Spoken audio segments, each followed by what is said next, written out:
할렐루야. 그래서 앞으로 나와 야라래 이제 되네. 서로가 교도를 하고 내내 다 병에 나는 다 가면 병에. 너가 말이 루미오리 따이나인간이 냐지시래. 호나인간 디나인간 냐이시래. 다음에 사단나인간에 피아드케나인간 나나인간에 시래. 호 따인다 니 따인다 따인다 냐지래. 다음에 피아드케 시말이 사단의 다담이네. 피아드케의 다담이. 알로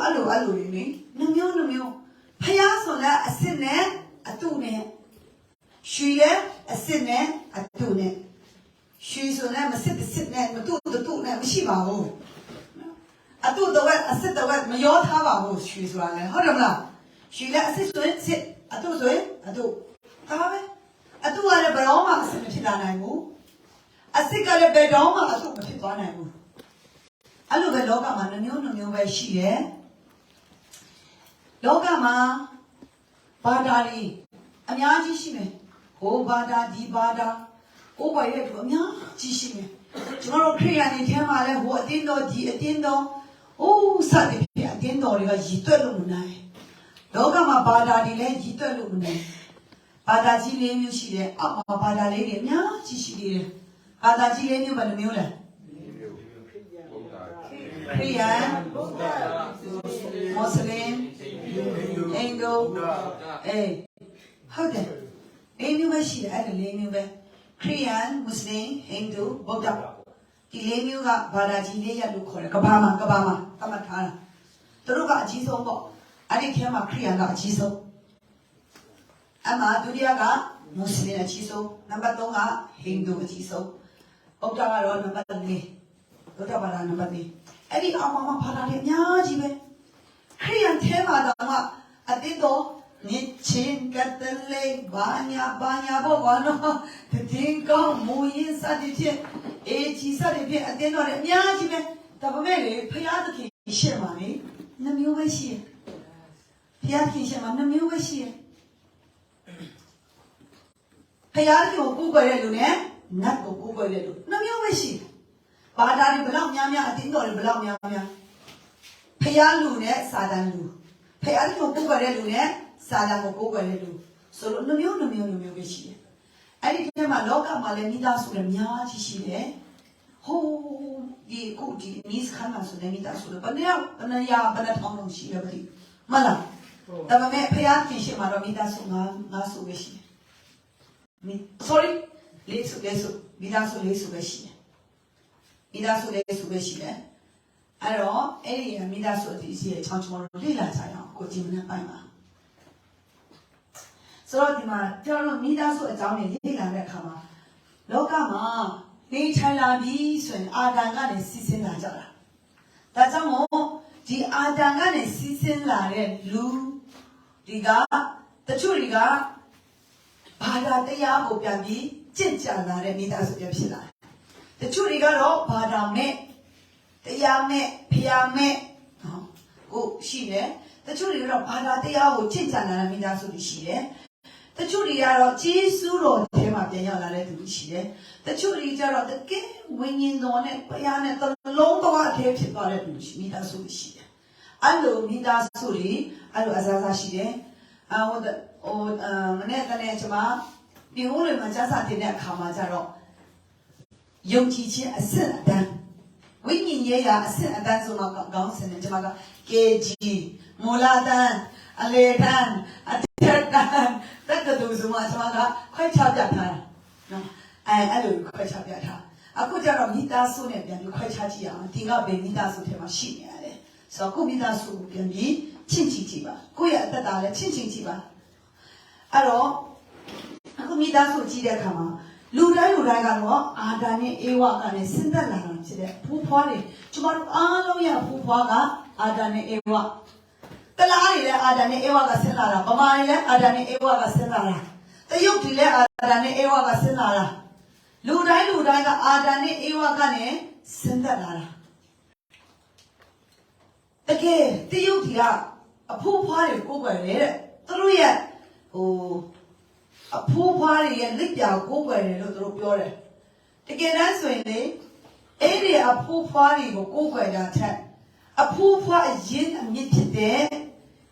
အာဒံနဲ့အေဝါကိုဖန်ဆင်းတဲ့ဖယားခင်ကိုကိုးကွယ်တင်တယ်အာမင်ဒါကြောင့်ကျွန်မအသေးကိုပြောမင်းတို့ကလောက်စုံဆိုတာတို့ရဲ့အဖိုးဖွားတွေကိုပြောလေမင်းတို့ရဲ့လောက်စုံတယ်မင်းတို့ကိုးကွယ်တာအဲ့မင်းတို့လောက်စုံရဲ့လောက်စုံဟိုး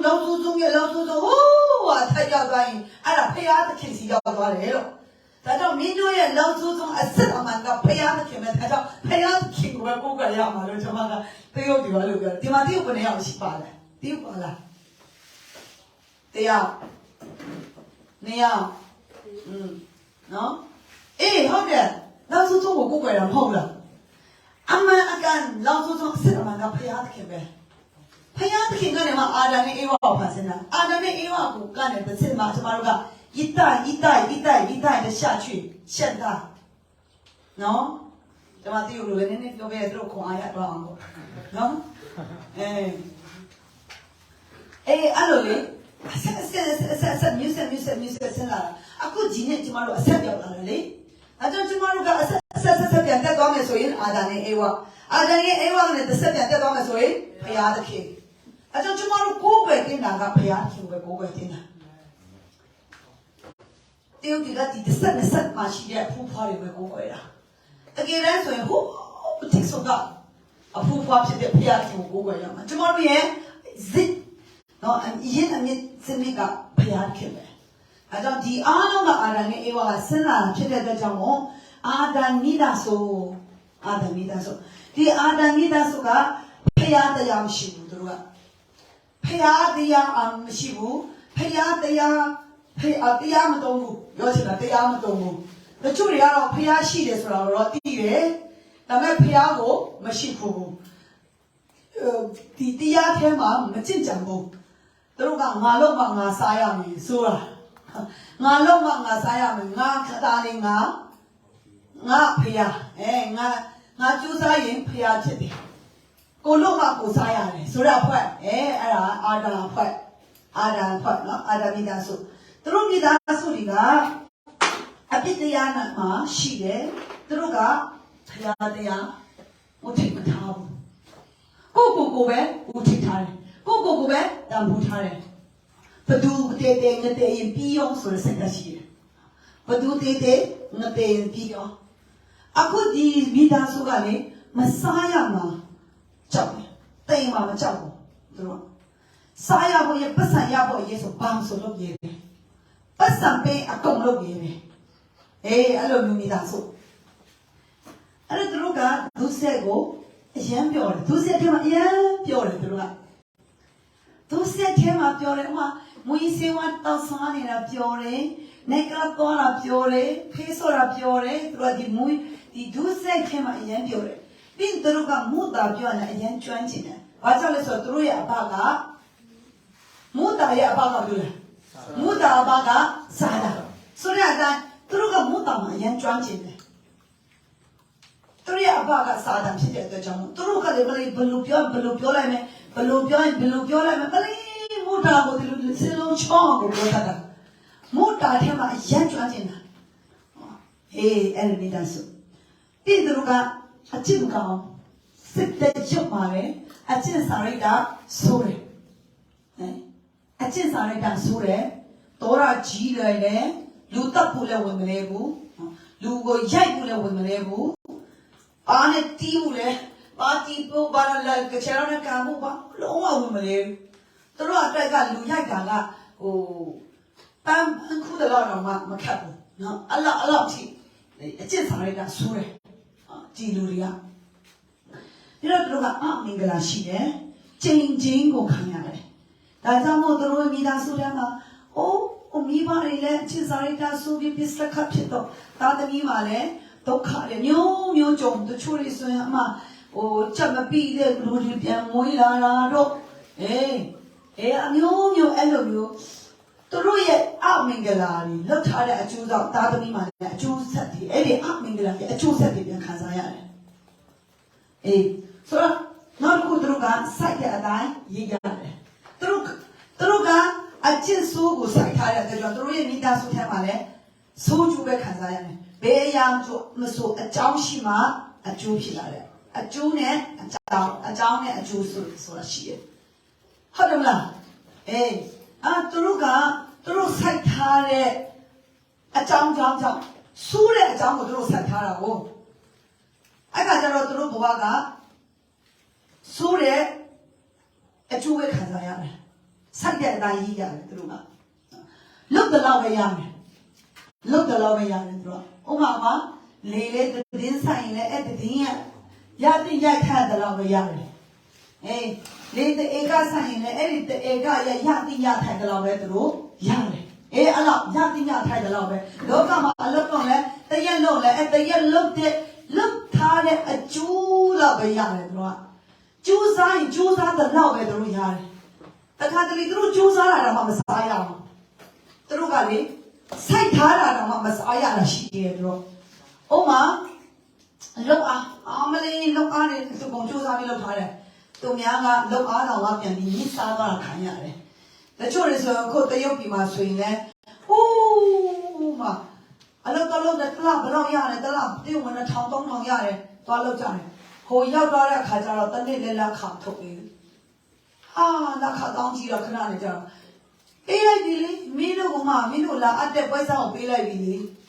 အဲ့လိုနဲ့ကြားတဲ့ပွဲစားတွေကလောက်အခါတွေပြန်လိန်စားတာခံရတယ်စူးစမ်းတဲ့လောက်မစားရအောင်အလုံးလုံးတဲ့လောက်သူ့ရဲ့အဖိုးခါကိုမခံစားရအောင်အဲ့လိုမျိုးလို့မိသားစုအဲ့လိုမျိုးဘဝပြီးသူတို့ကိုစာတန်ကထိန်ချုပ်ထားတယ်သူတို့စာတန်ကချက်တယ်လို့ပုံတွေးတယ်စာတန်လုတ်ခိုင်းခြင်းတယ်လို့လုတ်ခိုင်းတယ်စာတန်လုတ်ခိုင်းခြင်းတယ်လို့လုတ်ခိုင်းတယ်စာတန်ဖြစ်စေခြင်းတဲ့အတိုင်းဖြစ်တယ်ဒါကြောင့်တကယ်တမ်းဆိုရင်ဒီမူကြီးစေဝါတုံးဆွဲတယ်ဆိုတာတကယ်တမ်းဆိုစာတန်ကတင်တို့ရဲ့အသေးကနေနေပြီးသူတို့ကတုံးဆွဲတာသူတို့ကဝိညာဉ်လေသူတို့ကဝိညာဉ်ဆိုတော့ဟောဆက်ကြီးကိုသူကလာယူပြီးဖွာလို့မရဘူးအခါကျတော့သူကလူအထဲမှာနေပြီးတော့မှဒီအာဒန်အဖွဲ့တွေထဲမှာနေတာလေသူကအာဒန်အဖွဲ့ထဲမှာနေပြီးမှသူကနေပြီးဆက်ဖွာတယ်တကယ်ဆိုသူဖွာတာစာတန်သူကဖွာတာသူကထိတ်ချုပ်ထားတာသူတောင်းဝင်ယူတာတည့်ရထိုင်ချင်းထားချင်းအကုန်လုံးကိုသူက control လုပ်ထားတာသူအရက်တောက်ချင်ရင်မိမအရက်တောက်ခိုင်းလိုက်တယ်နော်အရက်တောက်ချင်စစ်ဒီထည့်ပေးလိုက်တယ်အရက်တောက်ခိုင်းလိုက်တယ်သူဘိန်းရှူချင်ရင်လည်းမိအထဲမှာနေပြီးသူကဘိန်းကိုတောက်တယ်လူတွေကြည့်တော့ဥမာသူ့နာမည်လို့ဇုံခေါလူတွေကြည့်တော့ဇုံခေါဘိန်းရှူတယ်အဲ့မဲ့တကယ်လားဆိုရင်သူကဘယ်လိုထိပ်ပေါ်အောင်ပြောင်းနေလဲဆိုတော့စာတန်အောင်ဆိုစာတန်ကဘိန်းရင်ထလာရင်ဘိန်းရှူချင်ရင်ဇုံခေါဘိန်းရင်ထခိုင်းလိုက်တယ်အဲ့တော့ဘိန်းရင်ဟာဇုံခေါကဘဒူတာလို့မရအောင်နော်ရှိတယ်မြအမေရဲ့သမီးတော်မချမ်းရောင်စားနော်မိမတဲ့သမီးတော်မချမ်းနော်ရောင်စားအိမ်ထဲမှာစလုံးရှင်းစလုံးရောင်စားဆောင်းရှင်းယုံဝင်းရှင်းနဲ့ရှုံယုံဝင်းရောင်စားအရင်ကကျမယောက်ျားလေးလုပ်တယ်ဟာရေကန်လောက်မယ်ဆိုပြီးအော့ဒီဝေထားတယ်ရောင်စားတော့တယ်ဘယ်ချင်းရောင်စားတော့လဲမသိဘူးတေးဒီဝေထားတယ်ဘယ်ချင်းရောင်စားတော့လဲမသိဘူးဟာအဲ့ဒီတော့ကတော့ယုံဝင်းဆောင်ဆိုရဆောက်ပေါ်ခါစားလေယုံဝင်းဆောင်နေစပေါ်ခါစားအမလေးယုံဝင်းဆောင်ဝေထားလေအမလေးမြက်မြက်နုံနုံဟောနော်တိတ်ထားတာကိုတော့မဝတ်ကြဘူးအဲ့ဒီလာဝတ်ခိုင်းမယ်ဆိုတိတ်တာဘယ်ချင်းတော့ရောက်စားလိုက်တယ်မသိဘူးယုံဝင်းဆောင်နေလည်းမကြမ်းဘူးရှိတယ်အကုန်ရောက်စားချင်တာအဲ့ဒါမျိုးလေနော်ဟုတ်တယ်မလားနော်စားအားလားသူကလည်း control လုပ်ထားတာတကယ်လည်းဆိုသူလည်းကောင်းချင်တယ်ဒါပေမဲ့ तू ကစာရန်ရဲ့ train ချမှုထိတ်ချုံမှုခံစားနေရတဲ့အတွက် तू မလုပ်ချင်ဘူးနဲ့လုပ်နေရတာနော်အဲ့တော့ဒီမှာသူတို့ကနိုင်ငံရဲ့ခေါင်းဆောင်တွေရန်ပေါ်ထွက်တယ်ဒီအာဒန်ရဲ့မိသားစုအတိုင်းဝိုင်းထင်းကတော့နိုင်ငံခေါင်းဆောင်တွေရန်ပေါ်ထွက်တယ်နိုင်ငံရဲ့သမားတွေနိုင်ငံခေါင်းဆောင်တွေဟောမျိုးချစ်စိတ်တပြင်းထန်တဲ့အဖွဲတွေနော်မုံစောမျိုးစောနေဆိုမှလေအဖွဲ့တွေကဒီအဖွဲ့တွေကဒီမိသားစုတွေကအဲ့လိုပြောလို့ကျမတို့ကကိုယ်နိုင်ငံကိုမချစ်တာမဟုတ်ဘူးနော်ကျမလည်းမြန်မာနိုင်ငံသားဆိုမြန်မာနိုင်ငံချစ်တယ်ကျမတို့ချစ်တာကတော့တမျိုးပေါ့နော်ဒီအဖွဲ့တွေချစ်တာကတော့ဒီအာဒမ်မိသားစုတွေချစ်တာကတော့ တမျိုးသူတို့ကလက်နဲ့ကင်မနော်လက်နဲ့ကင်မငင်းချမ်းမယ်လို့အဲ့လိုထင်ထားတာကျမတို့ကတော့စွတ်တောင်းရင်နိုင်ငံရင်ငင်းချမ်းမယ်ဆိုပြီးကျမတို့ကတော့ယုံကြည်ပြီးနိုင်ငံငင်းချအောင်စုပဲတောင်းတာကျမတို့ကဒီအဖွဲ့တွေကဒီမိသားစုတွေကနိုင်ငံငင်းချမှုတဏှာကရမယ်ဒါကရမယ်ထုတ်ကရမယ်အဲ့လိုပုံစံငါတို့ရပ်ကွက်ငင်းချမှုဒီလိုလုပ်ရမယ်ဆိုတော့ပုံစံပေါ့အဲ့လိုနိုင်ငံရေးကိုအရင်ပြထားတာနိုင်ငံရေးကောင်းဆောင်တွေပေါ့ညားတယ်ဆိုတော့ဒီမှာသူတို့ကလူတပ်ဖို့ဝင်မလဲလူကိုတတ်ရင်သူတို့ကစက်တဝတ်တနဲ့တတ်တယ်လို့လူကိုတပ်ဖို့ဝင်မလဲသူတို့လွယ်လွယ်လေးလူတယောက်ရဲ့တပ်ဖို့ကိုလည်းနားမလဲလူတယောက်ကိုလည်းတပ်ဖို့လည်းထောင်းလူတယောက်ကိုတပ်ပြီးဖို့သူတို့ကနော်စိတ်ထဲမှာခံစားလူတယောက်တေရလည်းသူခံစားသူ့ကိုစိုးကျူပေးတဲ့သူဆိုသူတို့ကသူတေဝင်မလဲသူ့ကိုကျေးဇူးပြုတဲ့သူတေသွားရင်တော့လည်းစိတ်ထဲမှာနှမျောတာပေါ့နော်ငါ့ကိုအရင်ကိုညီခဲတဲ့သူတေသွားပြီဆိုပြီးအဲ့လိုမျိုးလုပ်တယ်သူ့ကိုကျေးဇူးပြုတဲ့သူတော့သူမတတ်ရဘူးဒါပေမဲ့သူ့အသက်အနောက်အရှက်ဖြစ်တဲ့လူမှန်တယ်ဗျာသူ့လုပ်ငန်းကိုနည်းနည်းထိခိုက်စေမယ့်အရာဆိုတော့လူတပ်ကိုလည်းဝင်လဲဒါကြောင့်တချို့တွေလေတချို့တွေနော်တချို့အဖွဲ့အစည်းတွေမှာလေဒီလူတယောက်ကအရန်ယူသားတယ်ဘာမှခုမလေးလို့မရဘာမှယူမသားဘူးဘာမှလုပ်လို့မရလက်လည်းမစားဘူးဆိုဒီလက်စားချင်တဲ့သူကဒီလိုကိုချောင်းတပ်လိုက်တယ်အဲ့လိုမျိုးလေတော့ပါလားဒီတယောက်ကလက်မစားဘူးကွာရန်ယူသားတယ်ကွာသူတို့အဖွဲ့တွေလက်မစားအောင်လေသူကစီးသားတယ်ဆိုရင်ဒီလက်စားချင်တဲ့လူက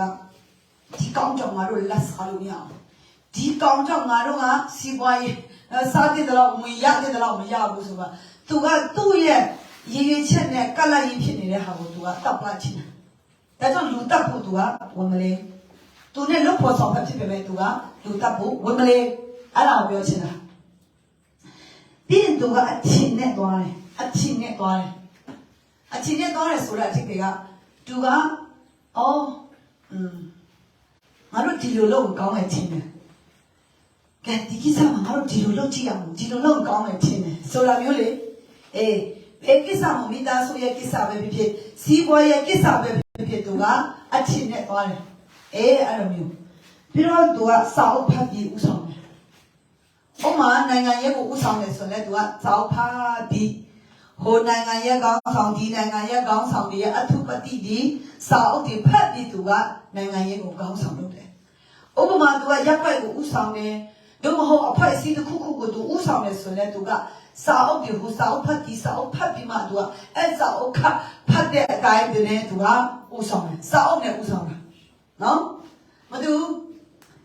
သူတို့က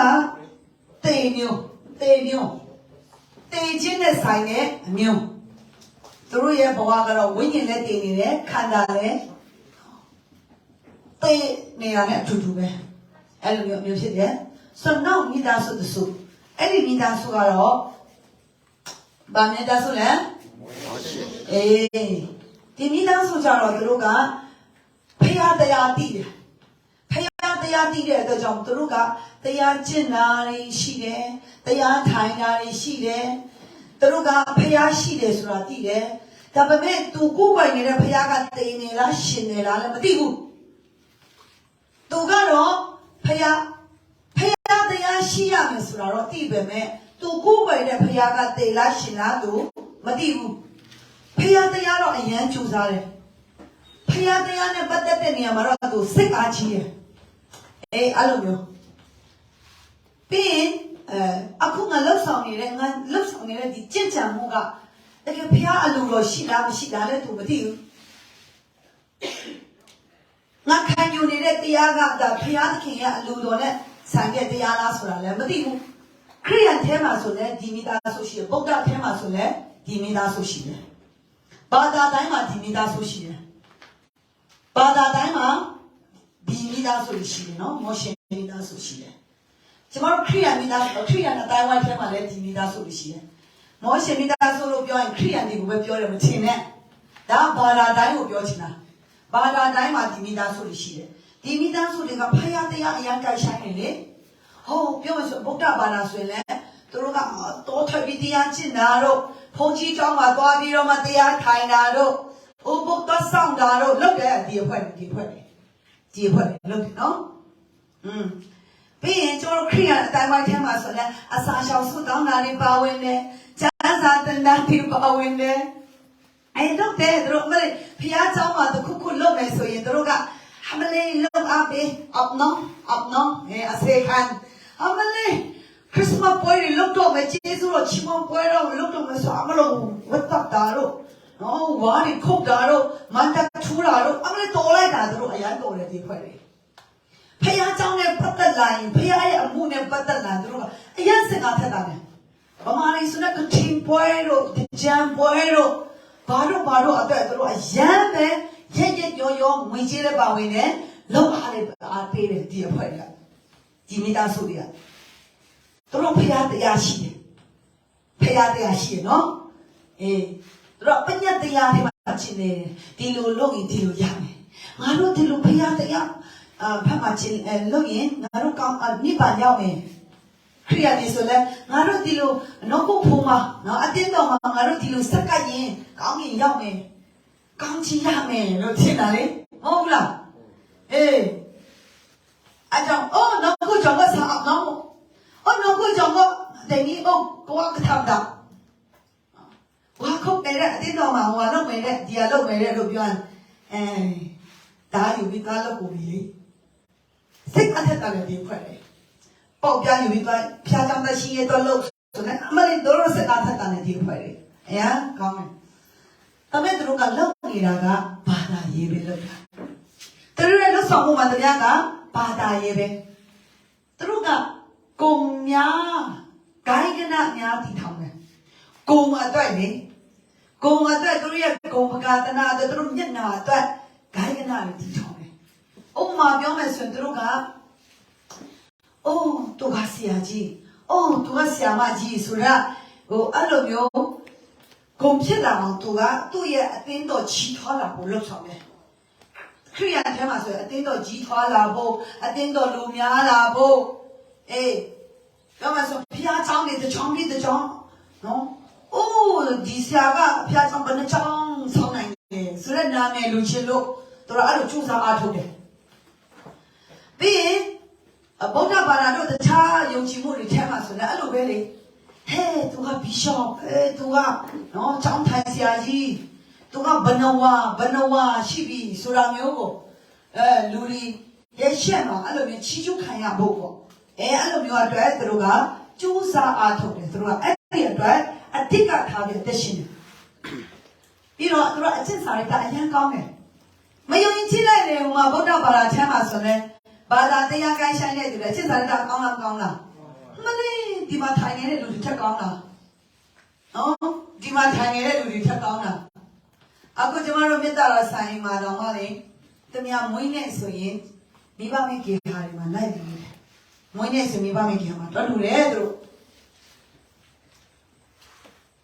ဒီလီဝါလာမစားလိုက်ဘူးတချို့ခရိယာတွေတော့မွေးနေဆိုပါလို့လိုက်တယ်ကိုဟောကိုပဲတောက်စားပလိုက်လားဟဲ့ငါမွေးနေဒီနေ့ငါမွေးနေငါတိုက်မယ်မဟုတ်လား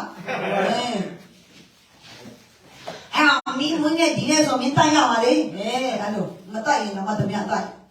နော်အဲ့လိုခရိယာတွေတချို့ခရိယာတွေတော့အဲ့လိုလုပ်တာဒါပေမဲ့ဒီအဖွဲ့လည်းအဲ့လိုမဟုတ်ဘူးဒီအဖွဲ့တွေကသူတို့ကဘာသာတရားရက်ကိုက်ဆိုင်တဲ့အတွက်သူတို့ကလေ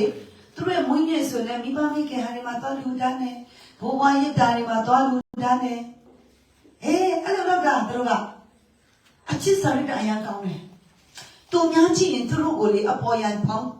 ကြည့်ရင်သူတို့ကဘာပြင်းမှမရှိဘူးအရင်သဘောကောင်းတယ်ဒီအဖွဲ့တွေကဒါမဲ့အသေးစိတ်ပေါင်းကြည့်မှာပဲကောက်မှန်းတည်တယ်အဲ့လိုမျိုးအဖွဲ့ဆိုတော့ဒီမှာသူတို့ကလူရှစ်မှာမင်္ဂလာရှိတယ်ဖယားသခင်ရှစ်မှာမင်္ဂလာရှိတယ်လူရှစ်မှာတော့အလေးယူတေထိုင်တယ်လေလူဒီရှစ်မှာတော့ဆရာတော်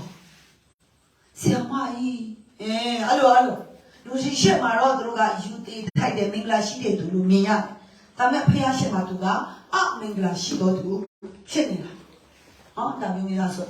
ပြီးတော့သူတို့ကစိုက်တဲ့အတိုင်းကြီးကြတယ်သူတို့လည်းစိုက်တဲ့အတိုင်းကြီးကြတယ်သူတို့လည်းသူများမှာကောက်ချင်တဲ့အတိုင်းစိုက်တဲ့အတိုင်းကြီးရတယ်ပြီးရင်သူတို့နှုတ်ကပတ်တော်စန့်ကျင်ရင်လည်းစန့်ကျင်တဲ့အကျိုးဆက်ကိုသူတို့ခံစားရတယ်နှုတ်ကပတ်တော်ညှင်းပယ်ရင်လည်းညှင်းပယ်တဲ့အကျိုးဆက်ကိုသူတို့စိုက်တဲ့အတိုင်းသူတို့ရည်ရတယ်ဒီမိသားစုတွေပြီးရင်သူတို့ကမိမိကိုယ်ကိုမိမိတာဝန်ယူတယ်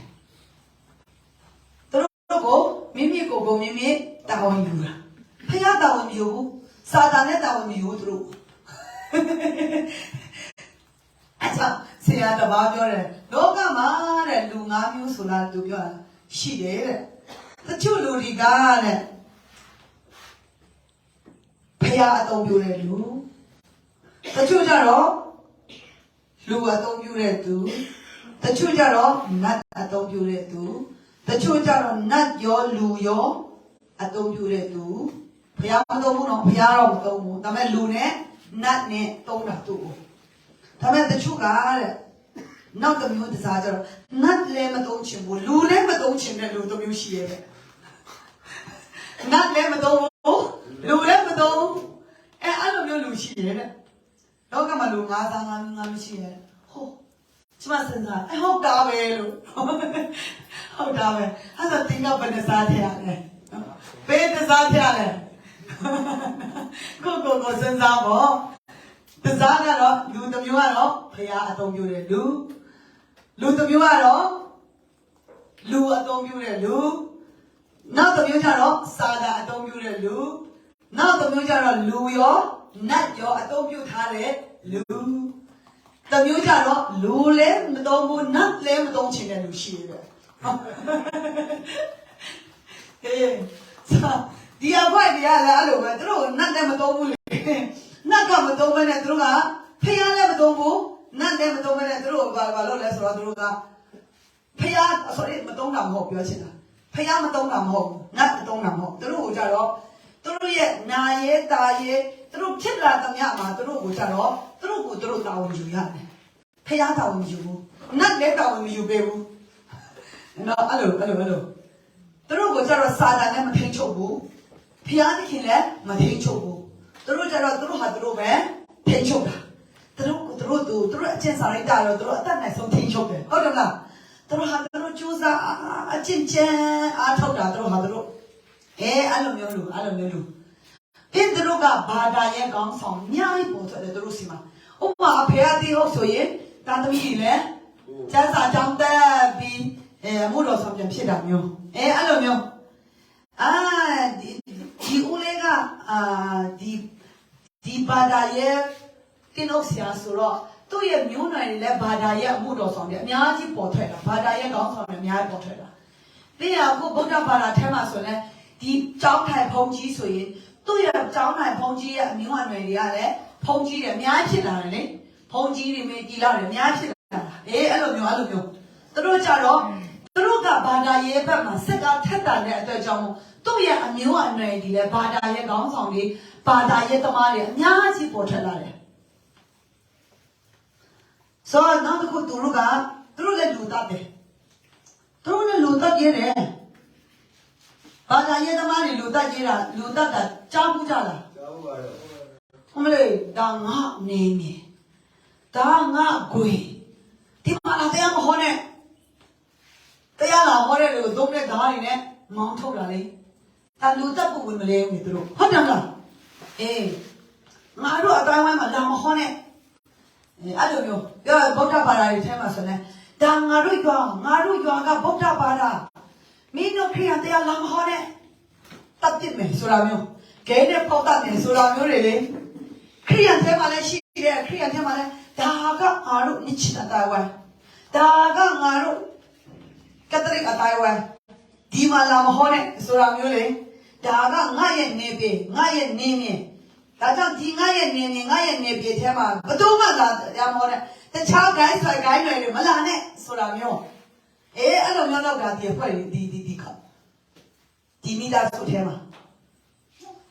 မလေးကိုရတင်းတော်လာမချိနဲ့ကိုအတင်းတော်လာချိတွေးထွက်သွားမယ်လူလည်းတတ်ရဲတယ်အဲ့လိုမျိုးအဲ့တော့တကယ်အရင်တော့ကျမတကယ်ချင်းတယောက်ဆိုရင်သူတက်တဲ့ခါနဲ့ သူအရင်တော့လူငယ်တော့တဲ့သူတို့ရဲ့အမှုတော်ဆောင်တွေကဟိုအဲ့လိုဘေးဆရာဆိုလားတခြားဆရာတယောက်ကသူတို့ရွာမှာအိမ်ကလေးလာလောက်တာစမ်းစာလာကြည့်နေအဲ့ဒီချိန်မှာသူကလူငယ်ပဲရှိသေးတယ်ကလေးလေးလူငယ်ပေါ့စားလေးပဲရှိတယ်သူတို့ရဲ့ဆရာကြီးတွေကတဲ့သူတို့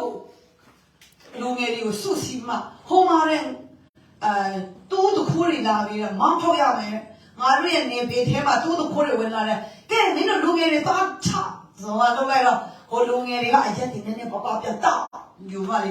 ကချင်လိုပြောမယ်ဆိုမြစ်ချလာလေမြစ်ချလာစီပါငါလေလူတက်ရဲတဲ့တက်တိရှိလောင်လူရီရိုက်ရဲတဲ့တက်တိရှိလောင်အရက်တင်နေပြတ်တော့လူငယ်တွေကသူတို့ကနည်းနည်းအရက်တော့ယူပြီးမှလေတက်တိတွေမွေးယူပြီးမှအဲ့ဒီစီယာတွေကိုဒုံးနဲ့ဓာတ်တွေနဲ့တောင်းအောင်ထုတ်တာထိုင်အခုချက်ချင်းပြန်ငါတို့ရွာနဲ့ပြန်မပြန်တော့နဲ့အဲ့ဒါဟိုဆရာတွေကလည်းဟာဘာညာပြောတာနဲ့မှာပေါ့ငါမင်းတို့အလုံးပါဖြစ်တယ်မညာပြောရှောင်းရှယ်တဲ့ဆိုမှလေဒုံးနဲ့ရိုက်ပြလိုက်တာအဲ့ဒီလူကအဲ့ဒီအမှုတော်ဆောင်ရဲ့နောက်စီမှာဆိုတာချိသွားပြီးမှလေချစ်ချင်းတည်သွားတယ်လေတော့တပ်ဘူးတော့သူကတော့ရည်ရွယ်ပြီးသွားတာတော့မဟုတ်တော့ပါဘူးတော့ချင်းချောင်းနေပေါ့ကွာတောင်းမောင်းထုတ်နေပေါ့သူတို့လည်းအရက်တောက်ထားတယ်ဆိုတော့တီးတဲ့အတိုင်းလေဒါကငါတို့အတင်းတော်ရဲ့နေနေငါတို့အတင်းတော်ရဲ့နေနေမှာမင်းတို့မလာနဲ့ဆိုတဲ့ပုံစံမျိုးနဲ့သွားလို့တာအမှုလို့ဆောင်တည်သွားတယ်တဲ့အဲ့နဲ့သူကပြောတယ်သူလေအခုထိကလေးမဝင်ဘူးသူမိမယူတဲ့ကလေးမဝင်ဘူးအဲ့ဒီအပြစ်ကြောင့်နေမှာပေါ့အမှုတော်ဆောင်တွေကိုသူဟိုမောင်းထုတ်ခဲ့တဲ့အပြစ်အဲ့ဒီကလေးကိုမောင်းထုတ်ခဲ့တဲ့အပြစ်ကြောင့်ထင်တယ်ကျမထင်တာပါလားနော်အခုချွေကလေးမရဘူးမိမယူပဲကလေးမဝင်အဲ့တော့သူတက်တက်ခံဖို့တယ်အဲ့လိုခံဖို့တယ်အဲ့လိုမိုက်ခဲ့တယ်တဲ့ငါတို့မိုက်ခဲ့တယ်ဒါကသူတို့ကဘာသာရေးထဲမှာပြင်းထန်တဲ့ခေါင်းဆောင်ကြီးရဲ့အောက်မှာနေလို့သူတို့လည်းဘာသာရေးပြင်းထန်တာလေဒါကြောင့်ကျွန်တော်တို့ကဒီမိသားစုကလူတက်ရေးတယ်နော်ဒီမိသားစုမောရှေရဲ့မိသားစုကလူတက်ရေးတယ်အရင်တော့ကမောရှေရဲ့ပညာထဲမှာလည်းတနင်္ဂနွေနဲ့အလုပ်လုပ်ရင်တော့မှဥပုံနဲ့ပါအလုပ်လုပ်တဲ့လူတော့မှခဲနဲ့ပေါက်တတ်သူများယောက်ျားနဲ့ဖောက်ပြန်တဲ့သူကလည်းခဲနဲ့ပေါက်တတ်အဲ့လိုတရားပညာတရားတွေတတ်တဲ့ပညာတရားတွေထုတ်ထားတာလေဟုတ်လားဒါကြောင့်ဒီမောရှေဘာသာရေးထဲမှာကျင့်ကြတဲ့ခေါင်းဆောင်တွေကလူတက်ရေးတယ်လူတက်ရေးတယ်နော်သူတို့ကအရင်တော့ကပါရရှေဇာတုကဲတွေလည်းကြည်လိုက်သူတို့ကဘာသာရေးခေါင်းဆောင်တွေဘာသာရေးခေါင်းဆောင်တွေယေရှုကိုလည်းသူတို့ပဲတတ်ခဲ့တာလေယေရှုကိုတတ်ဖို့သူတို့ကလက်လက်ဖမ်းတာမောရှေပညာတော်တိုင်းပဲသူတို့ကဘာသာရေးခေါင်းဆောင်တွေပြီးပေတရုကိုတတ်တာလည်းဒီဘာသာရေးခေါင်းဆောင်တွေပဲတတ်တာဒီအဖွဲ့တွေပဲတတ်တယ်ပေတရုယောဟန်တို့ဒီတမန်တော်တွေလေပြည့်ယေရှုကိုလူကာတို့ကိုဆိုလည်းတတ်တယ်ပြီးပေါလုကိုဆိုလည်းသူတို့တပ်ပလိုက်တာအခုစမ်းစာမှာရှိတဲ့ပုဂ္ဂိုလ်တွေကိုဆိုတော်တော်များများကိုသူတို့ကတပ်ပလိုက်တာဒီခေါင်းဆောင်တွေကတပ်ပလိုက်တာနော်အဲ့တော့သူတို့ကလူတတ်တယ်လူတတ်ရဲတယ်ဒီဘာသာရေးခေါင်းဆောင်တွေကဘာသာရေးထဲမှာစစ်အပြင်းထန်တဲ့သူတွေကလူတတ်ကိုဝင်လေသူတို့လည်းအထင်နဲ့သွားတယ်သူတို့လည်းဒီလိုသွားရင်ကောင်းမယ်ငါတို့ဘယ်လိုလုပ်ကောင်းလဲဆိုအဲ့လိုလုပ်ရအောင်လေအဲ့လိုလုပ်တော့အောင်မြင်မယ်ချင်းတယ်အဲ့လိုမျိုးပေါ့အခုကအစည်းအဝေးမှာဆုံးဖြတ်ရင်လည်းအထင်နဲ့ပဲဆုံးဖြတ်တယ်အဲ့လိုနဲ့သွားတယ်ပြီးတော့သူတို့ကပြောမယ်ဆိုရင်ကျမ်းစာထဲမှာလည်းလူချင်းတော်အရာကြီးမန်တော်လက္ခဏာရှိတော်လဲအဆုံး၌တင်ချင်းကိုပို့တော့လမ်းရှိအဲ့လမ်းတလမ်းထဲမှာရှောက်နေတဲ့ဖွဲ့တွေသူတို့ကအထင်နဲ့သွားနေတာလေဒီလိုလုံးအကောင်းနဲ့ချင်းနဲ့ဒီလိုလုံးပိုကောင်းနဲ့ချင်းနဲ့ဆိုမှအဲ့ဒီအထင်နဲ့အသက်ရှင်နေတဲ့ဖွဲ့ဖြစ်တယ်သူတို့ကအတွေးရခေါ်တဲ့ခေါင်းဆောင်အတင်းတော်ကိုဥဆောင်တဲ့အခါမှာသူတို့ကအတွေးရခေါ်တဲ့ဥဆောင်ဘာကြောင့်သူတို့ကစာရင်းများဖတ်တယ်ပြီးကျမ်းစာတွေလည်းတင်ယူထားတယ်ပညာတရားတွေလည်းသူတို့ကများတင်ယူထားတယ်ဆိုတော့အဲ့ဒီပညာတရားထဲကစာအုပ်ထဲကအတွေးရခေါ်နေတဲ့သူတို့ကလူတွေကိုဥဆောင်တယ်ကောင်းတယ်သူတို့ဥဆောင်တယ်လည်းကောင်းတယ်ဒါပေမဲ့ဘုရားရဲ့ချက်မှာတော့မကောင်းဘူးလူတွေရှက်မှာတော့သူဥဆောင်တာရမ်းကောင်းတယ်အမလေးဒီဆရာဥဆောင်တာရမ်းကောင်းတယ်ဆိုတာမျိုးပေါ့ဟာဒီဆရာမလေးသူကဟိုဆရာကြီးထက်အရေးဦးနောက်ကောင်းတယ်သူကတော့မလေးအရန်ဥဆောင်တတ်တယ်ဆိုတာမျိုးလေ လူတွေရဲ့အမြင်မှာတော့သူကအတွေးရခေါ်ကောင်းပြီးဥဆောင်တတ်တဲ့ခါမှာသူ့ကိုလူတွေကအရန်ကောင်းတဲ့ခေါင်းဆောင်ကောင်းလို့ထင်ကြတယ်သူဥဆောင်တာကအတွေးရခေါ်နဲ့ဥဆောင်တာတခုခုဆုံးဖြတ်ရင်သူကအတွေးရခေါ်နဲ့ဆုံးဖြတ်တယ်ဖះအလိုတော်ရှိလားမရှိလားသူမစင်စား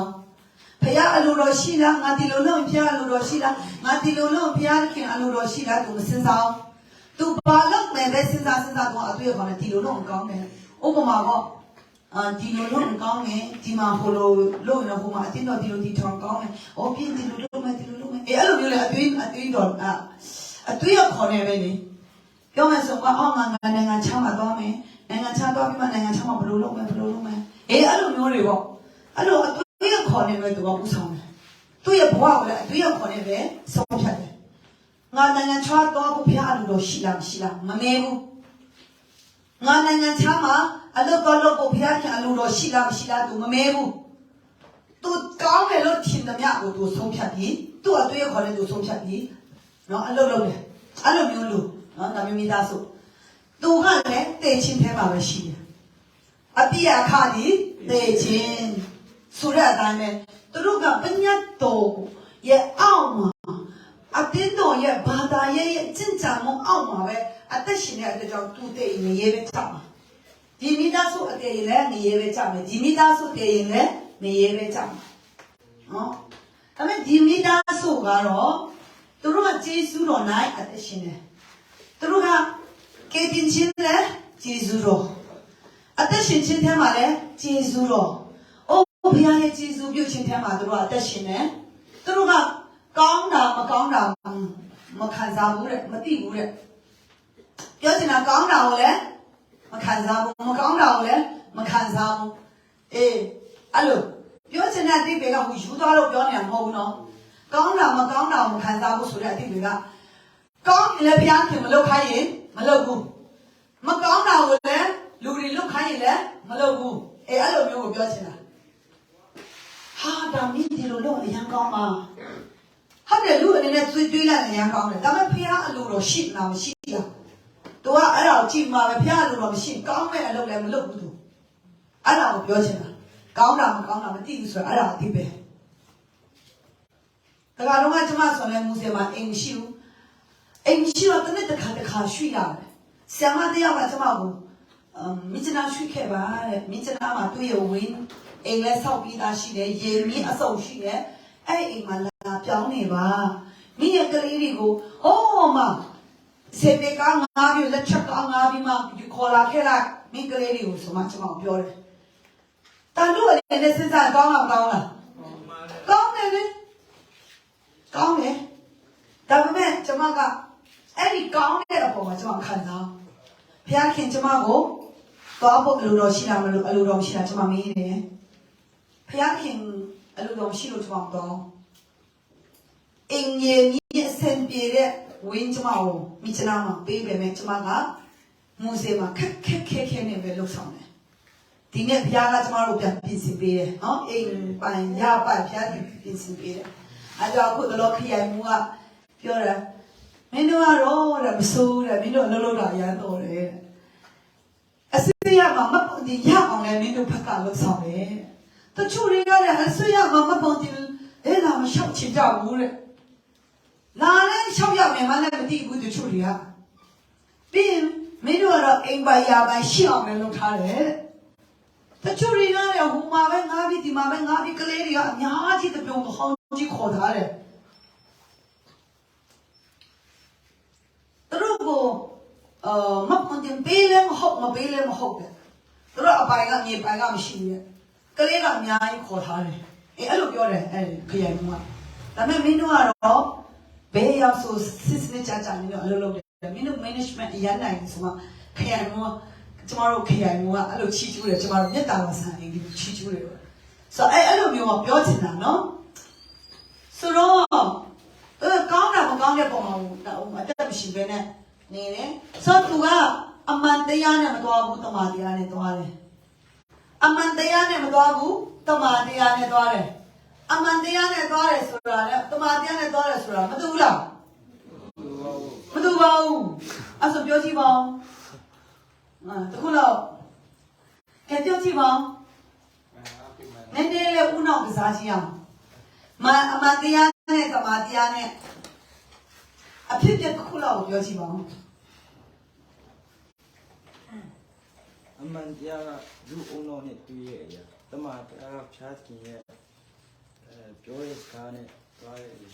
ထင်တယ်ဟုတ်တယ်လေအဖြစ်ပြတစ်ခုပြောကြည့်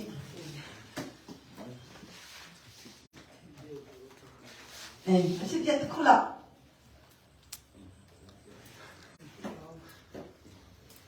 အမှန်တရားကတဲ့ကျမ်းစာမှာကြည့်ရင်လေအမှန်တရားကကျမ်းစာမှာဒီလိုပြောတယ်လူမောရှေရဲ့ပညာတရားထဲမှာမောရှေရဲ့ပညာတရားထဲမှာမိမတယောက်ကသူကစားစရာမရှိလို့သူခြုံထားတဲ့ဆောင်ကိုသူကတထိန်တယောက်စီမှာတော့ပုံလိုက်တယ်သူကစားစရာမရှိလို့တော့ပုံလိုက်တာတော့ပုံမှာအရာတဲ့ပတ်စံနဲ့သူကထမင်းစားလိုက်တယ်ညကျတော့သူခြုံဖို့မရှိတော့ရမ်းချနေပြီအဲ့ဆိုရင်အမှန်တရားအရာဆိုရင်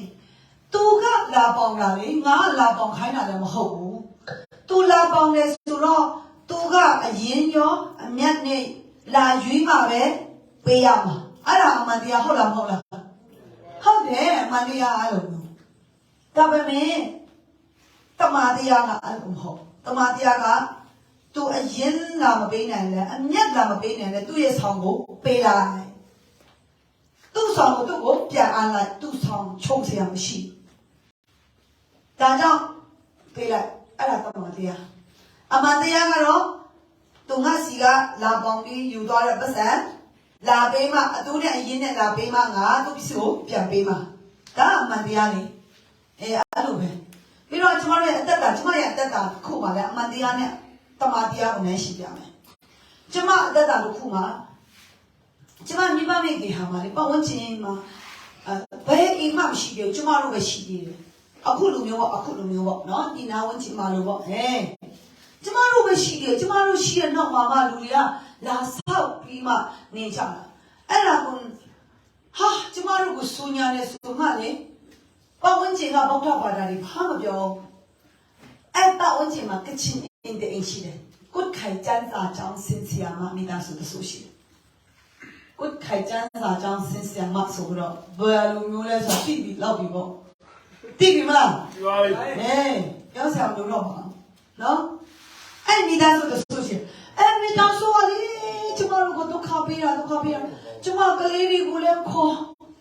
ပြီးဟဲ့ကလေးတွေမင်းတို့ခါပေးခါလေအဲ့လိုလမ်းသွားလမ်းလာကလေးတွေကိုလည်းလမ်းအောင်ဖြတ်သွားတဲ့ကလေးတွေကိုလည်းခြံစည်းဝနဲ့ဟဲ့ကောင်လေးလာခဲ့အောင်မင်းကဘေးရလေအဲ့လိုမင်းပြီးမှဖုန်းနံပါတ်ပြီးတောင်းပြီးသူတို့ရဲ့နောက်ခံမိသားစုတွေကိုဖုန်းဆက်ပြီးမှမင်းတို့ကလေးတွေကဒီမှာဒုက္ခရောက်နေတဲ့အမြဲလာခေါ်သွားလိုက်ဘာညာနဲ့ရှောက်ပြီးဖုန်းဆက်ပြီးတော့ပြီးရင်ကျမကလေးတွေကိုလည်းမင်းတို့ပြန်ချင်ရင်တဲ့အန်တီစီလာခဲ့အန်တီကားရှိတယ်အန်တီရဲ့မတိတဲ့နေရာမရှိဘူးမြန်မာပြည်အနတ်အန်တီတည်တယ်အန်တီလိုက်ပို့ပေးမယ်တဲ့သူ့ဘာမှတရားရဆိုချပါလို့ရတရားဆွဲလို့ရတယ်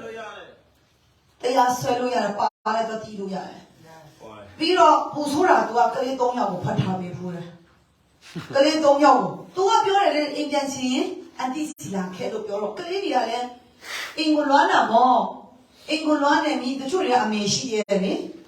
တချို့တွေကအဖေရှိတယ်ကွာတချို့တွေကအဖိုးဖွားရှိတယ်လေအဲ့ဒါကြောင့်အင်ကိုလွမ်းတာပေါ့လွမ်းတဲ့အခါမှာအဲ့မိမစီလာရောအဲ့ဒီဆီယာမစီပါဒါရဲ့ဆီယာမ तू ကဒီဖွဲ့အဲ့ဆီယာမစီ तू လာတော့အဲ့ဆီယာမကလည်းသူ့ကိုဖတ်ထားပေးရတယ်တနေ့ကိုမိုးချုံမှာပဲဘိုက်စာတော့မခံနိုင်တော့အဲ့ကလေးတွေကခြုံပုတ်ထတာထွက်လာတယ်ကျမတို့တနေ့ကိုပတ်ချတာရှာလို့မတွေ့အဲ့တော့သူတို့ကတည်င်းလာပို့တယ်ရေတမှုတဘူးနဲ့မာမီခောက်ဆွဲတပထုတ်လာပေးမှသူတို့3ယောက်ကိုတည်င်းလာပို့တယ်ဟိုမင်းတို့ကိုလိုက်ရှာနေတယ်လုံးဝအပြင်ထွက်လာနေတော့ဒီခြုံပုတ်ထဲမှာပဲနေတော့ဆိုမှဖတ်ထားတာညမှုချိုးတော့မခံနိုင်တော့သူတို့ကထက်လာတဲ့အချိန်သူများနဲ့တွေ့တော့ဟာဒီကလေးတွေမှုချုပ်နေပြီ3ယောက်ဆိုတော့2ယောက်ကတလောက်အရွယ်1ယောက်ကတလောက်အရွယ်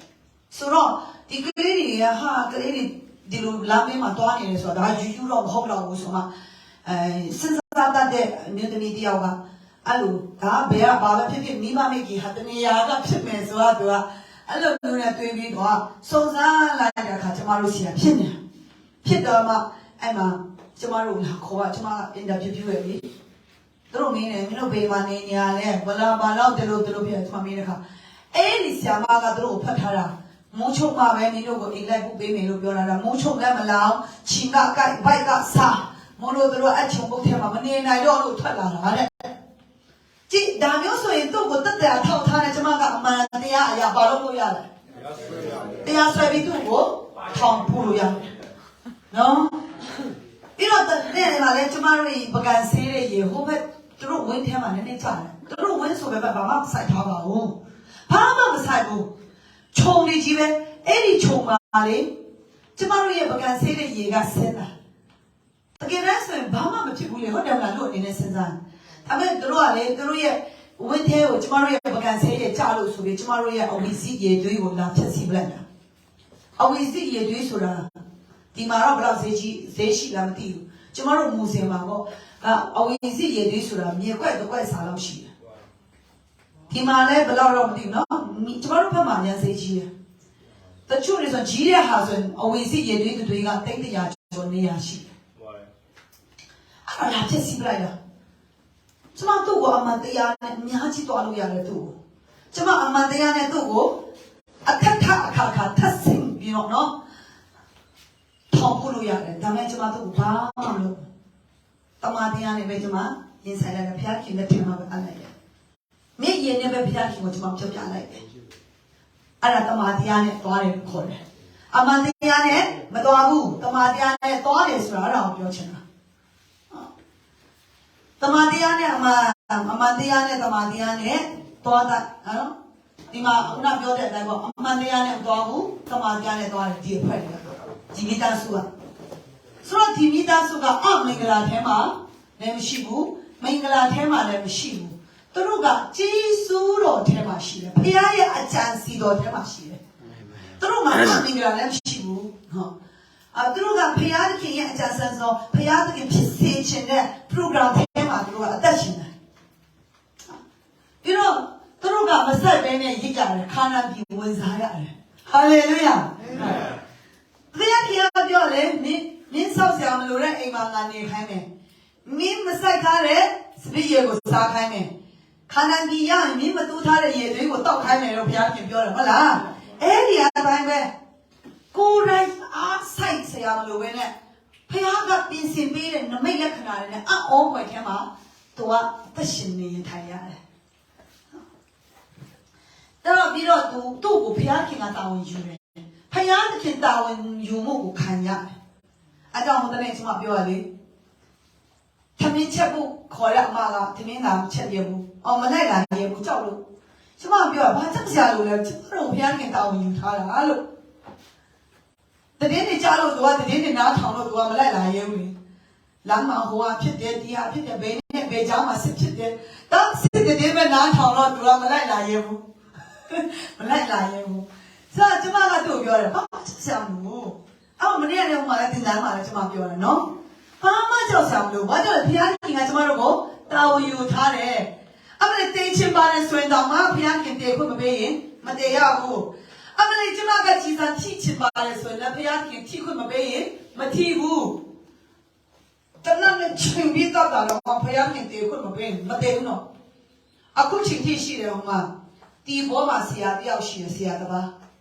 သူ့ကိုလေသူကပေါက်တော့ပါလားရှမ်းပေါက်တော့ပါလားအဲ့ဒါနဲ့သူ့ဆွေမျိုးတိုင်ဝိုင်းကြီးကယေရှုကိုလက်ခံသွားလို့ထောရထွက်တာမင်းကငါတို့အမျိုးတွေကရှက်ခွဲတာငါတို့အမျိုးထဲမှာဒါမျိုးမင်းလိုမျိုးတစ်ယောက်မှမရှိဘူးမင်းကလည်းအဲ့သူများရဲ့ဖခင်ကတော့ကိုးကွယ်တာငါတို့ကရှက်ခွဲတယ်ဆိုမှသူ့ဘာကြီးကသူ့ကိုရိုက်တာတဲ့တော်ရီကျိုးအောင်ရိုက်တာသမင်းတွေလည်းငါထားပြီးမှလေကြွက်စေတဲ့ကျွေးတယ်မတည်ဘူးနော်အခုချိန်ထိရှင်တယ်ပြီးတော့သူကလေသူအဲ့သူဘာကြီးကသူကအဖေပဲရှိတော့လေသူဘာကြီးအိမ်မှာနေလာတာကြီးလာတာအဲ့ဒါနဲ့ကြီးလာတော့ယေရှုယုံလာတဲ့အခါသူဘာကြီးကဒေါ်ရထွက်တယ်လေဒေါ်ရထွက်ပြီးတတ်တာအမျိုးမျိုးတတ်တာလောက်ချင်တာအဲ့ဒါတနေ့ကျတော့သူဘာကြီးကသူ့ကိုလေဟို အောက်လမ်းနဲ့ပြူစားတာအောက်လမ်းနဲ့ပြူစားနဲ့မတည်ဘူးဆိုတော့ဘလို့တတ်လို့မရတဲ့ကောင်ဆိုတော့သူကဟိုးတော့ကရှမ်းနာဖွဲ့လေးပုတ်လိုက်တာတဲ့သူရှမ်းနာဖွဲ့လေးကိုလာဖိုင်းမှတတ်လိုက်တတ်ခိုင်းလိုက်တာအဲ့ဒါရှမ်းနာဖွဲ့လေးကသူ့လာဖိုင်းတော့အဲ့ဒါတော့မှရောက်တော့သူ့ကိုပြောတာလည်းကဲမင်းကိုမြုပ်မှာမဲကတော့ချင်းမင်းကိုလည်းသူနင်းနင်းလဲကြိုင်နေမင်းတဘောပဲနက်ကြိုင်နေမင်းတဘောပဲမင်းကြိုက်တယ်လားမင်းတူးပါဆိုမှသူ့ကိုတူးခိုင်းတာအဲ့ဒါကိုသူကလေသူဒီခါကြော်လောက်တဲ့အချိန်သူတူးလိုက်တယ်အဲ့ဒါတူးပြီးတဲ့အချိန်မှာသူ့ကိုလေအဲ့ကတော့ချင်းရဝအဝမှာသူ့ကိုမတ်တက်ရက်ခိုင်းတယ်ရက်ခိုင်းမှသူ့ကိုတနတ်နဲ့ချိန်ပြီးတော့မှတက်တယ်ဆိုရင်အဲ့ကတော့ချင်းထဲမှာတခါလဲပြုတ်ကြပြီးတေအောင်အဲ့လိုမျိုးပေါ့ကွာဟိုလိုမျိုးမပြီးမြုပ်ဆရာလည်းမလို့အောင်အစင်တင်တော့ဘာလို့မျိုးလုပ်တာအဲ့ဒါကိုတနတ်ကနဖူးမတေးချိန်ထားပြီးဖြစ်တာလေကြည်စားမထားဘူးအဲ့ဒါသူကဒီလိုမိုးပဲပေါင်ပြီးမှပြစ်လိုက်တော့ပြန်ထွက်တယ်အဲ့ဒါအော်တနတ်ဂျမ်ဖြစ်လို့နေမှာဆိုတော့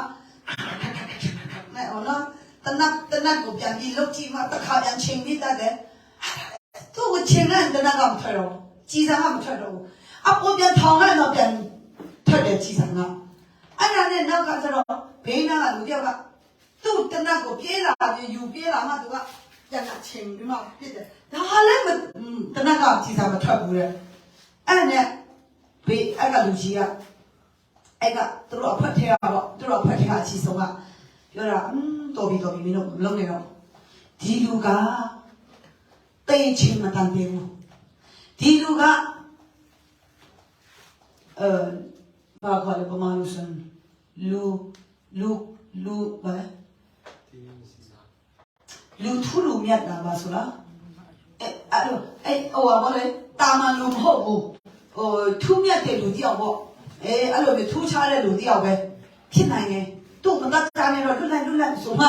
အဲ့ကသူတို့အဖိုက်တွေကနည်းနည်းကြီးတဲ့တပွင့်ပူလားနှစ်ပွင့်ပူလားတော့မသိဘူးသူအဲ့ဒါတော့မပြောအဲ့လိုမျိုးနည်းနည်းကြီးတဲ့တယောက်ကသူတို့ကိုအဲ့လိုမျိုးပြောတော့သူတို့လည်းမတတ်ပါနဲ့ပြန်လွတ်လာတဲ့ဒီနေ့ဒီချင်းတဲ့တက်ရှင်နေသူအခုဒီဘောမှာရှိတယ်သူအဲ့လိုတက်ခံပြဖို့လေအဲ့တော့ပြောချင်တာသူ့ကိုပြောတာအောင်ယူတယ်ဖေဟာခင်တာအောင်ယူလားသူနေ့တို့လောကဒီနေ့ကျမတို့လည်းဒီနေ့ဒီချင်းကြီးနော်ကျမတို့ကဘယ်တော့ကြောက်ဆရာမလို့စားအဲ့ဒါပြောဘယ်မှာနေနေဖေဟာတာအောင်ယူရင်လုံချုံတယ်ဒီမိသားစုဖေဟာတာအောင်ယူတာစောင်းနေရလဲတာအောင်ယူတယ်အသက်အန္တရာယ်လဲတာဝန်ယူတယ်ကျမ်းမာရေးလဲဖျားတာဝန်ယူတယ်ဖျားနာလာရင်လဲဖျားပဲပို့ပေးတယ်ပတ်စံလို့လဲဥမာခွဲစိတ်ပို့ပတ်စံလို့လဲဖျားပဲပတ်စံကိုပြင်ဆင်ပေးတယ်နည်းနည်းပပနဲ့ပြောက်နေဆိုလဲဆူတောင်းလိုက်တာနဲ့ပြောက်အောင်ဆိုလဲဖျားပဲတာဝန်ယူတယ်ဘယ်ပုံစံနဲ့ဖြစ်ဘာပဲလိုအပ်ကွာဒီမိသားစုကိုကြတော့ဖျားခင်ပဲတာဝန်ယူတယ်သူတို့ကတော့ဘာသာရေးကောင်းဆောင်မထက်ဘူးသူတို့ကတော့သာသနာပြုတဲ့သူထက်တယ်သူတို့ကိုယ်တိုင်ကလည်းသာသနာပြုတဲ့အတွက်ကြောင့်သူတို့သာသမီတွေလည်းသာသနာပြုတွေပေါ်ထွက်တယ်ဟာသူတို့ကိုယ်တိုင်လည်းသာသနာပြုစဉ်စိတ်ပြင်းပြတဲ့အတွက်သူတို့သာသမီတွေလည်းသာသနာပြုခြင်းစိတ်တွေလည်းပြင်းပြတယ်ကျမဆိုပါလေကျမသားဆိုရင်အခုကတည်းကငငယ်လေးပဲရှိတယ်အမေတားကြီးလာတော့အမှုတော်ဆောင်လေးကိုကားတစ်စီးစီဝေပေးမိတယ်အာမလေးနော်အခုတော့တွေးတတ်တယ်ဒါကျမလည်းမသိပေးဘူးဒါတော့အဲ့လိုတွေးနေတာသူကသာသနာပြုတာကိုအခုကလေးကနေအားကြနေတယ်သာသနာပြုနေတဲ့အမှုတော်ဆောင်လေးကိုသူအားကြနေတာလေအဲ့တော့ဒီမိသားစုထဲကသာသနာပြုလေပေါ်ထွက်တယ်ဆိုတော့ဒီမိသားစုကလူအသက်ကိုကဲတယ်ဒီမိသားစုတွေကလူအသက်ကိုကဲတယ်ခန္ဓာအသက်ကိုလည်းကဲတယ်ဝိညာဉ်အသက်ကိုလည်းကဲတယ်ဒီအဖွဲ့တွေကလူကဲတဲ့အဖွဲ့ကဲစေရဲ့အဖွဲ့ကဒီအဖွဲ့ပဲဒီအဖွဲ့သူတို့ကသူတပန်းငရေကလွတ်တာအောင်ကြိုးစားအားထုတ်ပြီးတယ်သူတပန်းငရေကလွတ်မဲ့အရေးကိုအရန်တန်ဖိုးထားတယ်အလေးနဲ့ထားတယ်သူတပန်းငရေကြမှာအရန်စိုးရင်ပြီးတယ်ဒီတဲ့အဖွဲ့ကပြီးတော့ရှင်းလင်းတော့အဖြစ်နော်အဖြစ်အမြင်မဟုတ်ဘူးအဖြစ်ရှင်းလင်းတော့အဖြစ်နဲ့သွားတယ်သူက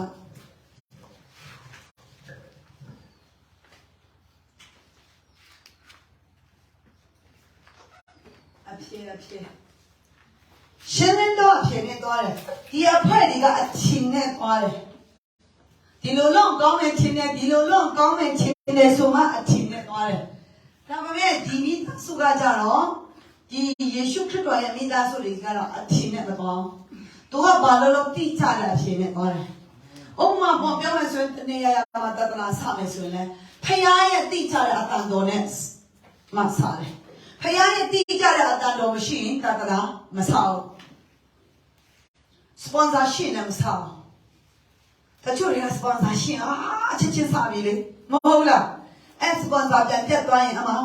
ပြန်ချလာပတ်နေနေပြီတချို့တွေကအဲ့လိုမျိုးလုပ်တာဒီအဖွဲတွေကအဲ့လိုလုပ်တာဒီအဖွဲကအဲ့လိုပြောတာဒါမဲ့ဒီအဖွဲကလည်းမဟုတ်ဒီမိသားစုကတော့ဘာပဲလုပ်ဘယ်သွားမှာပဲဖြစ်ဖြစ်ဖခင်ရဲ့အတန်တော်ကိုကြားပဲနေသူအလုပ်လုပ်ဖခင်သခင်ရဲ့အတန်တော်နဲ့တိကျတဲ့အဖြစ်နဲ့သူသွားတယ်နှစ်ဒီအခါကြီးတစ်အငယ်ခုနှစ်မှာဖယားသခင်ကရှင်းလင်းသောသဘောကိုပေးတယ်။ကြောက်စစ်ကိုမပေးဘူး။တကူပါတော့စစ်ကိုပေးတယ်။ချစ်တတ်သောစစ်ကိုပေးတယ်။ဆိုတဲ့အတိုင်းပဲသူဒီမိသားစုကတော့သူတစ်ပါးကိုလည်းချစ်တတ်တယ်။သူ့ရဲ့ဝိညာဉ်ကိုလည်းချစ်တတ်တယ်။သူတစ်ပါးရဲ့အသက်ဘဝကိုလည်းချစ်ပေးတတ်တယ်။အခုပြောမယ်ဆိုရင်ဒီမှာဆိုရင်တင်တန်းချင်းမပေးနိုင်တဲ့သူလည်းရှိမှာပဲ။ပေးနိုင်တဲ့သူလည်းရှိမယ်မပေးနိုင်တဲ့သူလည်းရှိမယ်ဟုတ်တယ်မလားမပေးနိုင်တဲ့သူဆရာချမ်းမောင်းထုတ်လားမမောင်းထုတ်ပါဘူးအဲ့ဒါဘာကြောင့်လဲဝိညာဉ်ကိုချစ်လို့ပေါ့ဟုတ်တယ်မလားလူကိုချစ်လို့လေတင်တို့ကိုချစ်လို့လေတင်တန်းချင်းမပေးနိုင်ဘူးတော့အဲ့လိုပြောမှာမဟုတ်ဘူးတင်တန်းချင်းမပေးနိုင်တဲ့သူလည်းအခမဲ့လက်ခံပေးတယ်အဲ့ဒါကဝိညာဉ်ကိုချစ်တာအဲ့ဒါချစ်တတ်သောသဘောဆိုတာပြောတာသူတို့ကချစ်တတ်သောသဘောရှိတယ်ဒီမိသားစုကပြီးသူတို့ကအလုပ်လုပ်ရင်တိတိကျကျအဖြေရပြီးမှလောက်ဆောင်တယ်ရှင်းရှင်းလင်းလင်းအဖြေရပြီးမှလောက်ဆောင်တယ်ပြီးသူတို့ကတတိနှလုံးတတိနေနဲ့လောက်ဆောင်တယ်ဘယ်အရာကိုမှသူတို့ကိုကြောက်စိတ်ကစာတမ်းပေးလို့မရကြောက်စိတ်ဆိုတာစာတမ်းပေးတာအဲကြောင့်အမြဲတမ်းကြောက်စိတ်ဒီဝင်လာပြီဆိုတာအဲ့ဒါစာတမ်းပေးတယ်ဆိုတာသိလိုက်တော့အဲကြောင့်ယေရှုနာမနဲ့ဒီကြောက်စိတ်ကိုညှင်းပယ်တယ်စာတန်ထည့်ပေးတဲ့အတွေ့အခေါ်ကိုယေရှုနာမနဲ့ညှင်းပယ်တယ်လို့ပြောရမှာပြန်ဘယ်လိုပြောလဲပြောကြည့်ပါဦးယေရှုနာမ၌ဒီကြောက်စိတ်ကိုညှင်းပယ်တယ်ယေရှုနာမ၌စာတန်ထည့်ပေးတဲ့အတွေ့အခေါ်တွေကိုညှင်းပယ်တယ်အဲ့လိုညှင်းပယ်ပြရမှာကြောက်စိတ်တွေဆိုတာစာတန်ထည့်ပေးတယ်ဟိုကိုမသွားရဲဘူးဒါမလုပ်ရဲဘူးဆိုတာမျိုးလေဟိုဟာမလုပ်ရဲဒီဟာမလုပ်ရဲဟိုဟာမသွားရဲသူ့ဘာစာတန်ဖယားလူတော်ရှိတဲ့အရာကိုမလုပ်ရဲတာကသာစာတန်ချင်းချောက်ခံနေရတာဒါပေမဲ့ဒီအဖွဲ့တွေကဖယားသခင်လောက်ခိုင်းတာတည်တဲ့အတွက်ကြောင့်ရဲရဲဝံ့ဝံ့နဲ့တကိုးပါတော့စိတ်နဲ့လုပ်ရဲတယ်သူတို့နော်သူတို့ကတန်ရှင်းတော်ဝိညာဉ်တော်နဲ့ဦးဆောင်တယ်ဒီအဖွဲ့တွေကစာအုပ်ဖတ်ပြီးဦးဆောင်တယ်ဒီအဖွဲ့ကတော့အသွေးအခေါ်နဲ့ဦးဆောင်တယ်ဒီအဖွဲ့ကတော့ဝိညာဉ်တော်နဲ့ဦးဆောင်တယ်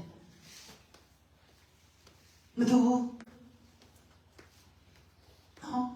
မတူဘူးဒီအဖွဲ့လည်းခရိယန်ထဲမှာလည်းမရှိလားရှိတယ်ဒီအဖွဲ့လည်းခရိယန်ထဲမှာလည်းရှိတယ်တခြားဘာသာထဲမှာလည်းရှိတယ်ဒီအဖွဲ့ဒီလည်းခရိယန်ထဲမှာလည်းမရှိလားရှိတယ်တခြားဘာသာမှာရောမရှိလားရှိတယ်ဗုဒ္ဓဘာသာမှာရောမရှိလားရှိတယ်ဒီအဖွဲ့ဒီကရောဘယ်မှာရှိလဲ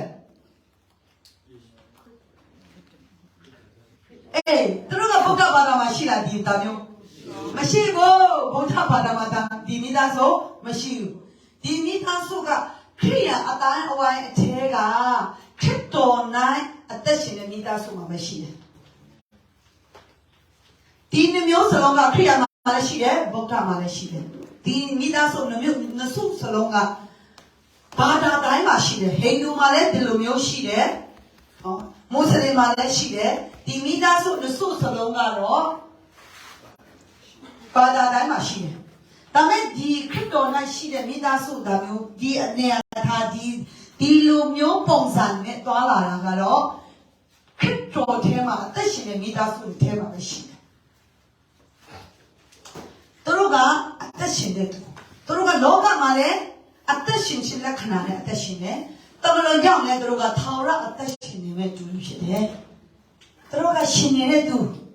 ဒီအဖွဲ့တွေကခန္ဓာကိုယ်သာရှင်နေတာဝိညာဉ်တင်နေတဲ့သူတို့ကတင်ခြင်းနဲ့ဆိုင်တဲ့သူအဲ့တော့တက်နိုင်ရှင်ပြမယ်နော်တက်နိုင်ရှင်ပြမယ်အာဒံမိသားစုကပညာအပြစ်တရားမှရှိတယ်တရားမရှိဘူးမောရှေမိသားစုကတော့ပညာတရားမှကျင့်လေတယ်နော်ယေရှုခရစ်တော်အဆုရမိသားစုကျတော့ဂျေဇုတော်၌အသက်ရှင်တယ်အာဒံမိသားစုတွေကဒုစရိုက်လောက်ကရမ်းပြောတယ်ဒုစရိုက်ထဲမှာပြောတယ်အယက်တော်ရမ်းပြောတယ်နေကရတော်ရမ်းပြောတယ်ဖေးဆိုတာရမ်းပြောတယ်မုတာပြောတယ်ရမ်းကျွမ်းကျင်တယ်မလေးတင်ပေးဆောင်လို့ဒီလိုလိမ်မဲ့ဟိုလိုလိမ်မဲ့တင်ပေးဆောင်လို့သူအရမ်းကျွမ်းကျင်တယ်ဒီဘာသာရေးသမားတွေကဒီမောရှေမိသားစုထဲမှာကျတော့သူကဘာသာရေးအရန်လုပ်တယ်သူကတော့ကောင်းတာဒီခရစ်တော်ဥဆိုရမိသားစုကျတော့ကောင်းတာလည်းမသိဘူးမကောင်းတာလည်းမသိဘူးဖခင်ရဲ့အလူတော်မှာပဲအသက်ရှင်တယ်ဖခင်ရဲ့အလူတော်ထဲမှာပဲဆုံးဖြတ်တယ်ပြီးတော့အာဒံမိသားစုတွေကအချစ်မကောင်းဘူးဇယက်ချမ်းတယ်အိမ်ဟာထားတာနဲ့ဟိုးအောက်ကပါပဲဆေးတယ်မဟုတ်လားဘာသာနဲ့ဂျာဂျန်အချစ်ဇယက်နဲ့ချမ်းတယ်ဒီမောရှေမိသားစုကျတော့သူကအချစ်စာရိတ္တကကောင်းတယ်အပင်တရံချစ်ရင်သူကအယမ်းလိမ့်ပါတယ်အယမ်းယူတယ်ကိုကောင်းတယ်ဒီခရစ်တော်ဆိုတဲ့မိသားစုတွေကြတော့သူတို့ကအမှန်တရားနဲ့မသွားဘူးတမန်တရားနဲ့သွားတယ်ဘာပဲရင်ဆိုင်ရအမှန်တရားနဲ့လူတွေကိုမဆုံးဖြတ်ဘူးမရင်ဆိုင်ဘူးတမန်တရားဘုရားရဲ့တမန်တရားထဲမှာပဲအရှင်နဲ့ဆုံးဖြတ်တယ်အဲ့တော့ဒီမိသားစုကအာနာမိသားစုကအမင်္ဂလာမှာရှိတယ်ကျင့်ချင်းအမင်္ဂလာခံရတဲ့သူတွေဖြစ်တယ်မောရှေမိသားစုတော့လူရှက်မှာမင်္ဂလာရှိတယ်ဖျားရှက်မှာအမင်္ဂလာရှိတယ်လူရှက်မှာတော့မင်္ဂလာရှိတယ်ယူသေးဖွယ်ကောင်းတယ်ဒါပေမဲ့ဖျားခင်ရှက်မှာကြတော့အမင်္ဂလာနဲ့အသက်ရှင်တယ်ဖျားခင်ရမ်းကျုံတယ်ဒါမျိုးနော်ဒီခရစ်တော်အဆိုတဲ့မိသားစုကြတော့သူတို့ကဖန်ဆင်းရှင်ရဲ့အကြံအစီထဲမှာရှိတယ်သူတို့ကအမင်္ဂလာထဲမှာလည်းအသက်မရှိဘူးမင်္ဂလာထဲမှာကိုလည်းအသက်မရှိဘူးဖျားရဲ့အကြံစီထဲမှာပဲအသက်ရှင်တယ်နော်ဆိုသူတို့ကဒီအာဒံမိသားစုတွေကစိုက်တဲ့အတိုင်းရေးကြတယ်ဒီမောရှေမိသားစုလည်းစိုက်တဲ့အတိုင်းရေးကြတယ်ခရစ်တော်မိသားစုကကြတော့မစိုက်ဘဲနဲ့ရေးကြတယ်ခါနန်ပြည်ဝင်စားရတယ်ဒီအာဒံမိသားစုတွေကကြတော့စာတန်တောင်းယူတာခံရတယ်စာတန်ရဲ့အုပ်စုချင်းကိုခံရတယ်မောရှေမိသားစုကြတော့ကိုတာဝန်ယူရတယ်ကိုပဲအုပ်စုရတယ်ကိုပဲထိန်းချုပ်ရတယ်ယေရှုခရစ်တော်ရဲ့မိသားစုကြတော့ဖခင်သခင်တာဝန်ယူတယ်ဖခင်သခင်ထိန်းချုပ်ထားတယ်ဟောအာဒံမိသားစုကြတော့နိုင်ငံရဲ့ခေါင်းဆောင်ကြီးပေါ်ထွက်တယ်မောရှေရဲ့မိသားစုတွေကြတော့ဘာသာရဲ့ခေါင်းဆောင်ကြီးပေါ်ထွက်တယ်ယေရှုခရစ်တော်ရဲ့မိသားစုတွေကြတော့သာသနာပြုတွေများစွာပေါ်ထွက်တယ်အာဒံရဲ့မိသားစုတွေကြတော့လူတတ်တယ်မောရှေရဲ့မိသားစုလည်းလူတတ်တယ်လူတတ်ဖို့သူတို့ဝင်တယ်သူတို့ရဲ့အကြိုက်နဲ့မတူရင်သူတို့ရဲ့စဉ်းစားထားတဲ့စီစဉ်နဲ့မတူဘူးဆိုရင်သူကလူတတ်ဖို့ဝင်မလဲဒီယေရှုခရစ်တော်ရဲ့မိသားစုတွေကြတော့လူအသက်ကိုကဲတယ်သူတို့လူမတတ်ဘူးလူအသက်ကိုကဲတယ်ပြီးတော့အာဒံမိသားစုတွေကြတော့အထင်နဲ့သွားတယ်မောရှေမိသားစုလည်းအထင်နဲ့သွားတယ်ခရစ်တော်ရဲ့မိသားစုကြတော့ရှင်းလင်းသောအထင်နဲ့သွားတယ်ရှင်းလင်းသောအထင်သိကြတယ်ဖခင်ရဲ့ဖွင့်ပြချက်နဲ့သွားတယ်ဖခင်ကြောင့်ထောင်နေဆိုရင်ဖခင်ရဲ့သိကြတဲ့အထင်နဲ့ထောင်တယ်ဘိဖြစ်စခန်းဖွင့်မယ်ဆိုရင်ဖခင်ရဲ့သိကြတဲ့အထင်ရပြီးမှလုပ်တာမိဘမိခင်ဟာဖွင့်မယ်ဆိုရင်သူတို့ကဖခင်ရဲ့တိကျတဲ့အခြင်းနဲ့လုပ်တာကျမလည်းမိဘမဲ့ခင်ဟာလုပ်တာဖခင်ရဲ့တိကျတဲ့အခြင်းနဲ့လုပ်တာကျမလုပ်ချင်လို့မဟုတ်ဘူးဖခင်ရဲ့တိကျတဲ့အခြင်းနဲ့ကျမလုပ်တာတချို့တွေကလည်းဖခင်ကြောင့်အတင်းတော်တွေတော်တော်များများလည်းမိဘမဲ့ခင်ဟာလုပ်ပါတယ်ဒါပေမဲ့သူတို့ကတော့အိုးတနာဆိုင်သူတို့ကတော့ငါတို့ကပြုစုရမယ်ထင်တယ်ငါတို့မှမပြုစုတော့မကောင်းတော့ပါဘူးလို့နော်ငါအဲ့လိုမျိုးနဲ့သူတို့ကဟိုလုပ်တာလေးတချို့တွေကြတော့နော်ကလေးတို့တနာလို့လောက်တာလေဒါပေမဲ့ကျမကတော့ကလေးတွေတနာလို့လည်းမဟုတ်ဖခင်ရဲ့ဒီမိသားစုကြတော့ဖခင်ကမိဘမိခင်ထောင်းဆိုထောင်းပါအတိတ်ကထောင်းဆိုတိကျတာဖြစ်ရတယ် ထောင်းတယ်ဒီအဖွဲတွေအဲ့လိုမျိုးမတူဘူးနော်ဆိုတော့ဒီအာဒံမိသားစုကကြတော့စာအုပ်ဖတ်ပြီးဥဆောင်တယ်ဟိုစာအုပ်ဒီစာအုပ်ဖတ်ပြီးဥဆောင်တယ်မောရှေမိသားစုကြတော့ကျမ်းစာထဲရောပညာတော်ထဲရော